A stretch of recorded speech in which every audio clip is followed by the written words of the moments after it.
Rights are not something granted to us by the government, but given to us by God as human beings made in the image of the Lord. And what God gives us, no government should be allowed to take away.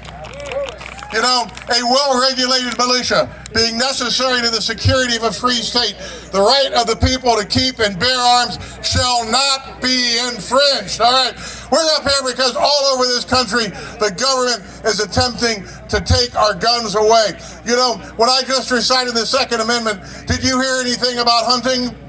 Did you hear anything about Bambi in a Kevlar vest? The reason we have a Second Amendment is because the drafters of our Constitution, the people that reduced our God-given rights to writing, recognized the fact that we needed to have an armed populace to keep the government from having a monopoly on power. And that's what the Second Amendment is all about. That's why we have gentlemen like this here sweating his ass off in armor, carrying a gun to protect our freedoms. Well, let me tell you a little bit about how I happen to be on this stage today. You know, I've been a lifelong Republican.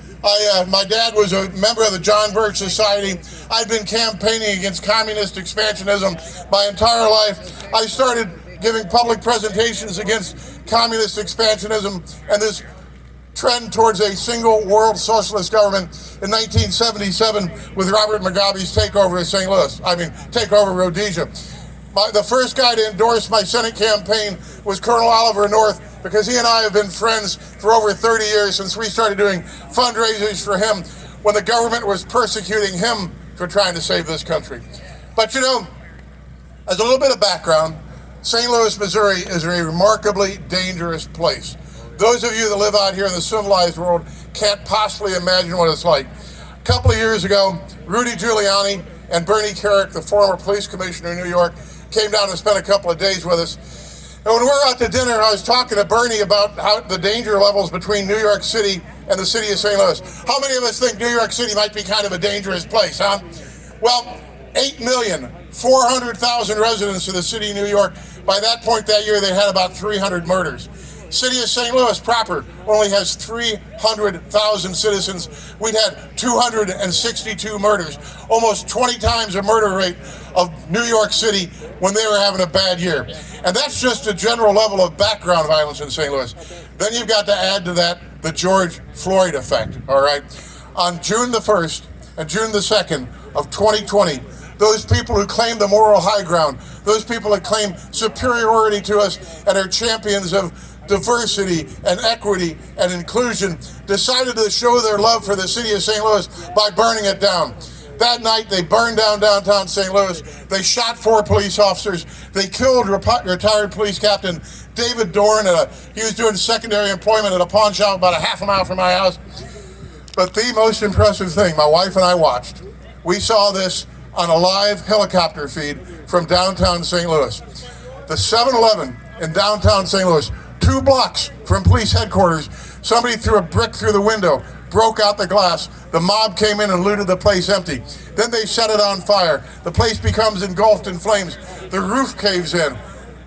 10, 20, 30, 40 minutes we watched this. And you know how many police showed up? 0. No matter how many firemen showed up? 0. We look at each other and we say, you know, when the fit hits the shan, you're out there and you're wild lonesome. And during that month, more and more of the buildings in our neighborhood started getting trashed, and more buildings got boarded up.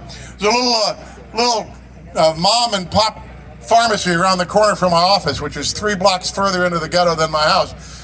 One day we go over there, and the steel roll-up doors had been torn off their tracks, and the windows are all boarded up. So I went to the owner and I said, "What happened?" He said, "Last Friday the alarm went off." I said, "Did you come down and see what was going on?" He said, "No, I didn't want to get killed." I said, "So what happened?" Well, they came in, they stole everything they could steal, they broke everything they couldn't break. How long were they in there? 5 hours. I said, "The cops ever show up?" He said, "Yeah, 10 hours after the alarm went off." Once again, when the fit hits the shan, you're out there and you're wild lonesome. Well, my wife and I had made a vow that if it came our direction, we weren't going to let it happen to us. And you know, one of the advantages of living in a Democrat-controlled city now for 79 years is that's how long the Democrats one-party rule in St. Louis. One of the advantages is that criminals don't have to fear repercussion for crime. And so in our case, this Antifa organization put out a flyer saying they're going to have a mob action in our neighborhood. And this mob is organized by a young lady whose name you may know, Cori Bush, now the United States Representative for the 1st District of Missouri. She's heading this Antifa mob called Expect Us St. Louis. And they say they're going to come and have a mob action in our neighborhood. Well, because we know they like to burn stuff, and there's a lot of things in our house, including us, that we didn't want to have burned up, I went out and got a whole bunch of fire extinguishers and put them around the 1st floor. And because we know they like to shoot people, and we didn't want to get shot without putting up a fight, I put a whole bunch of guns around the house. Well, that Sunday afternoon, June the 28th, 2020, our daughter had come in from Chicago. She was 30 at the time, to have dinner with us on the patio. We started hearing the mob forming down the street. And you started hearing the chants, all the same dumbass stuff. Our streets, no justice, no peace, no racist police. And my favorite one, because it was being chanted, the favorite one, because it's being chanted through a megaphone by Cori Bush, is, you can't stop the revolution. You can't stop the revolution. Well, all of a sudden, I live in a private neighborhood. There's a neighborhood back 130 years ago when St. Louis was a big, dirty industrial town. People that could do so bought some farmland out in the country, put a wall around it, and called them private places. They're now all engulfed in the city itself. But I live in one of those, and we're separated by a wall and steel iron gates from the rest of St. Louis. There's a 6-lane public street that goes right outside my gate. That's called Kings Highway Boulevard. All of a sudden, when we start hearing these chants and you hear them thumping their sticks and their feet in the ground, all of a sudden, all of Kings Highway Boulevard, 100 feet wide, as far south as we could look, is filled with these people, angry people, screaming, shouting, spittle coming out of their mouth. I look over at Patty and I say, God, I hope they don't come this direction. Right then, the gate bursts open and they start pouring in. Well, I stood out on the corner of the porch and I said the two most racist, white supremacist words known to the English language. I said, private property. Now, being communists, that pissed them off, right? And so they start storming in more and more and more. And I'm standing out there with my AR now. I pulled it from around the corner where I had it. And I'm standing there holding my AR, saying all kinds of mean, nasty, unpleasant things to this mob, like, get out of my neighborhood, private property. I actually swore once. I said, get the hell out of my neighborhood. And they just keep pouring in more and more. Now, Patty and our daughter had gone into the house to call 911 to absolutely no avail.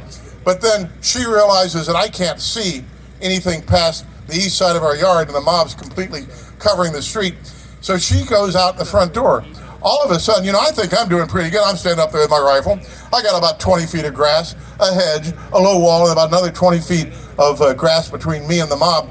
Now I see Patty show up in front of me, 2 feet from the nearest gangster, waving that dumbass little Bryco pistol over her head. And now I've got a problem because she's in my line of fire, right? And so if I have to do something, I might accidentally put a bullet in her. We'd been married 35 years at that point. I didn't want to accidentally, put a pellet in her. So now I've got to come out on the front porch. And now that's when you start seeing all the pictures like you'll see up there. But here's the advantage of the Second Amendment to the United States Constitution. Two of us with two guns facing a mob of 350 to 500, who, by the way, were not social justice warriors walking calmly on their way to the mayor's house, because A, mayor don't live in our neighborhood. Mayor does not live in a private place. Mayor lives 2 blocks north and a half a mile west of our house. Secondly, they had to break down that gate to storm in. The minute they broke down that gate, they stopped being a peaceful protest and started being an angry mob. And they're screaming, I'm going to murder you. I'm going to rape and murder your wife. We're going to burn down your house. You got a business. Your business is gone. They even threatened to kill our dog, right? But we stood there and we held our peace. If you look closely at the picture that will come up on the truck there in a minute, or my souvenir cards, you'll see that the selector switch with my AR is in the fire position, because it was not this passive event that the media likes to portray. The story behind that particular moment was that there were 2 guys wearing body armor. One guy wearing camo, he comes up the steps and he reaches into his ammo pouches and pulls out 2 loaded magazines. He's close enough I can see that they're loaded with shells, clicks them together, points at me and says, you are next. Guy next to him is wearing Desert Shield type body armor. He turns around, it says Human Shield on the back, and he's packing a sidearm. And they keep creeping up closer and closer and closer. I look over at Patty and I say, if those guys come any closer, I'm going to have to kill them. And Patty leans over to me and she says, you're not killing anybody tonight. The voice of reason. But we didn't have to shoot anybody. We didn't have to fire a shot, but we held off a mob of 350 to 500 people, and that's the value of the Second Amendment. Now, what y'all probably don't know, because the media didn't pick it up, because it's counter-narrative and it's hard to sell as peaceful social justice warriors, we got a tip that next Tuesday from a client of ours who is a brainwashed member of that Antifa organization, who called up and said that what we did was inexcusable. They're coming back on Friday, that we're going to have to die, and they're going to burn down the house, and there's nothing we can do about it. And this wasn't just some kind of idle comment. This was a lady who we'd known for years. We'd represented her and her mom and her sisters. We went to her high school graduation. When her husband got out of the Army, he joined the St. Louis Police Department, got depressed and shot himself. We went to his funeral. There'd be times when we'd be the only Caucasians at their family events. We thought of these people as family, but she had become brainwashed by this Antifa organization. And so we know we're going to die on Friday. We called up the guys that sometimes we have to hire for secondary employment, St. Louis City and St. Louis County cops. They wanted no part of it for fear of the bad press. We got referred to this place down in Farmington, Missouri. They do high-tech security all over the world, a place called Asymmetric Response, bunch of special forces guys. They'd gotten negative publicity over the Ferguson riots. They wouldn't do it. So I said to the owner, what the hell am I supposed to do? And he says, if I were you, I'd just take what I can't live without, put in the vehicles, and abandon the house. And I said, no effing way in heck we're going to do that. We'll go down with a ship if we have to, but there's no way we're going to abandon our house to the mob. Well, earlier that week, I'd gotten a call from the White House, and the gentleman said, the president wants to express his support, and if there's ever anything we can do for you, give us a call. So now it's Thursday night, and we're planning on dying the next day, so I called that number back up, and I said, well, now's a pretty stinking good time, okay? And so he gave me Mark Meadows' cell phone number, chief of staff, and I called up Mark Meadows and told him this story. Next call I made was to Tucker Carlson, and Tucker puts this live on the air. He says, I'm talking to Mark McCloskey. I can hear Mrs. McCloskey sobbing in the background.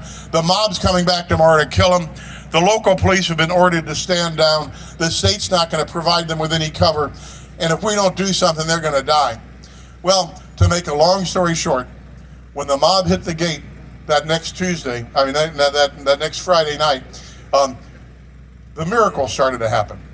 There was a guy who was a ex-Navy SEAL, fourth generation cattle farmer from Kansas. When he heard the call to arms, he took his gear and threw it in the back of his pickup truck, drove straight through and got there at about 6:30. By the time the mob hit the gate that night at 7, we had 6 ex-Navy SEALs, we had 10 secondary employment cops, we had the FBI light aircraft circling the top of the house, we had what we used to call in the Reagan administration, peace through superior firepower, and once again we held them off, right? We didn't have to shoot anybody, we did have a pretty good show of force.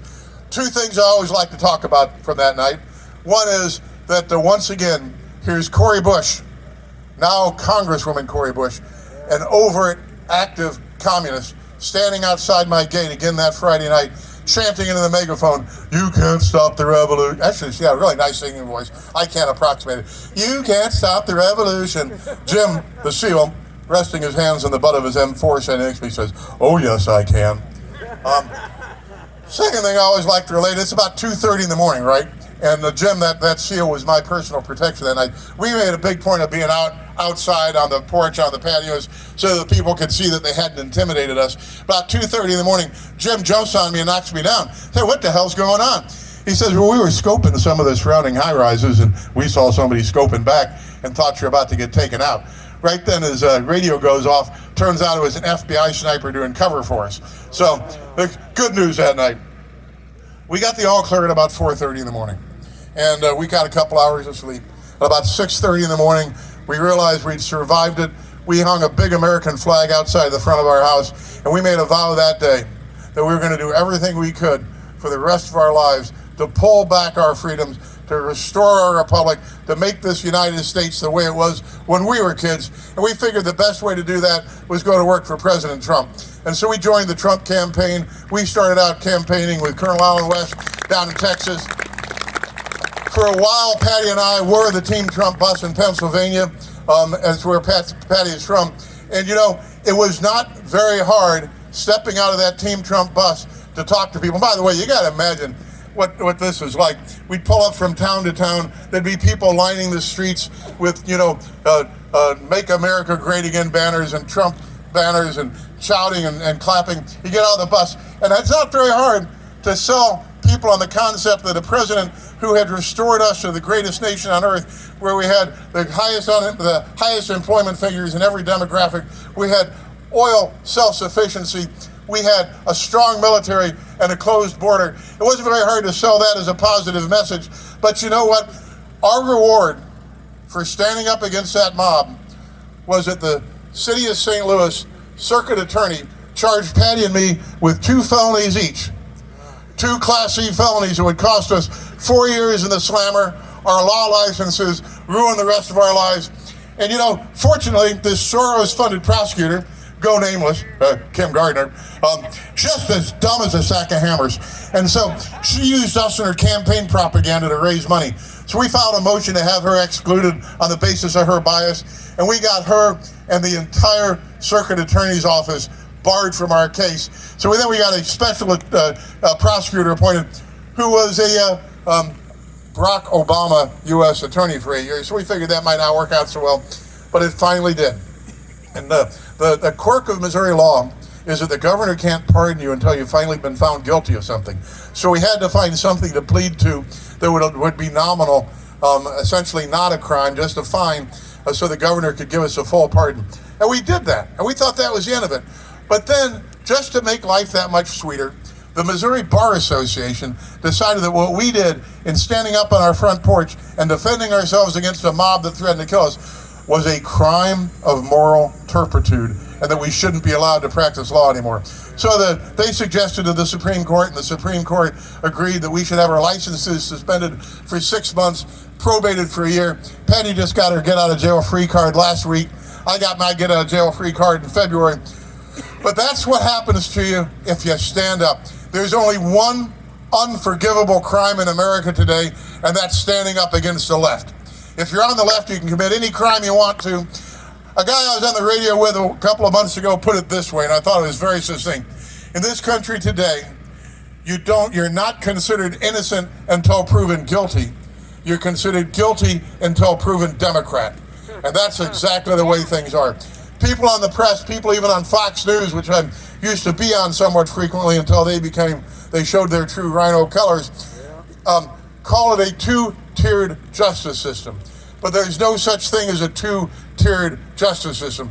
If there is not equal protection under the law, there is no justice system. There's only tyranny, and that's what we have today. We have a federal government that has absolute disdain for the Constitution, absolute disdain for our freedoms, absolute disdain for our God-given rights. We have a president that openly acknowledges that his programs are unconstitutional, but does them anyway.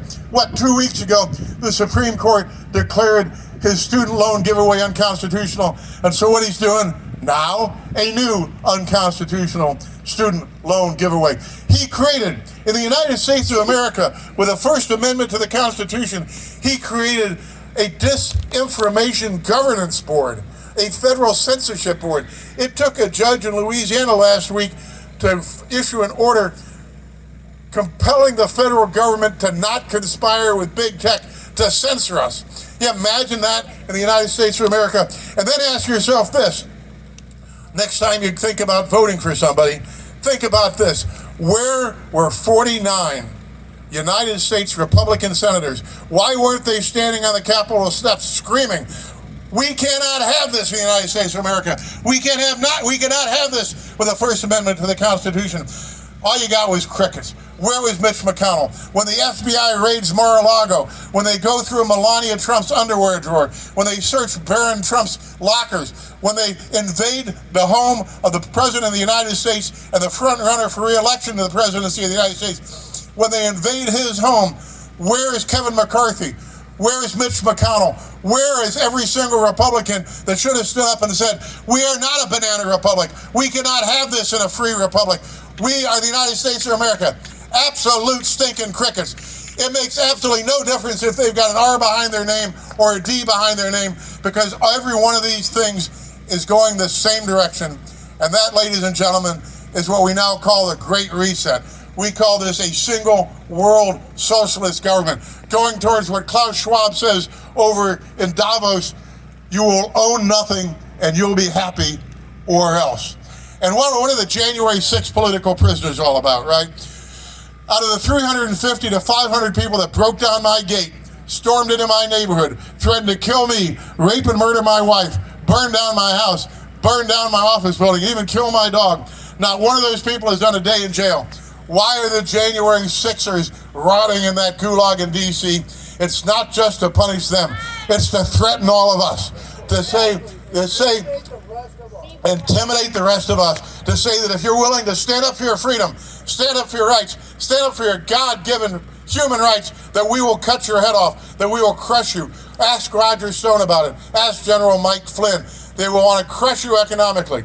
I said the day after our first event, on June the 29th, that Monday morning, I said, the first TV interview I did, I said, if I'd been the managing partner of the largest law firm in St. Louis, that Monday morning, I'd have to get out there and do the apology tour. Apologize for being born. Apologize for being white. Apologize for being successful. And I'd still get fired, and I still wouldn't have a job till today. And you know what? That's what intimidates everybody else. That's why nobody stands up. But ladies and gentlemen, if you think that the government is going to save you, that some cavalry is going to come riding over the hill and save us and restore our freedom, you are dead wrong. How many of us here think there's going to be some kind of political solution to our current crisis? I ask that every rally. I never see a hand go up. That, ladies and gentlemen, is a real stinking problem. And I tell you this, after we got done with the Trump campaign, people started asking me if I wanted to run for Senate, since our senior rhino Republican in Missouri was not going to run for re-election. And I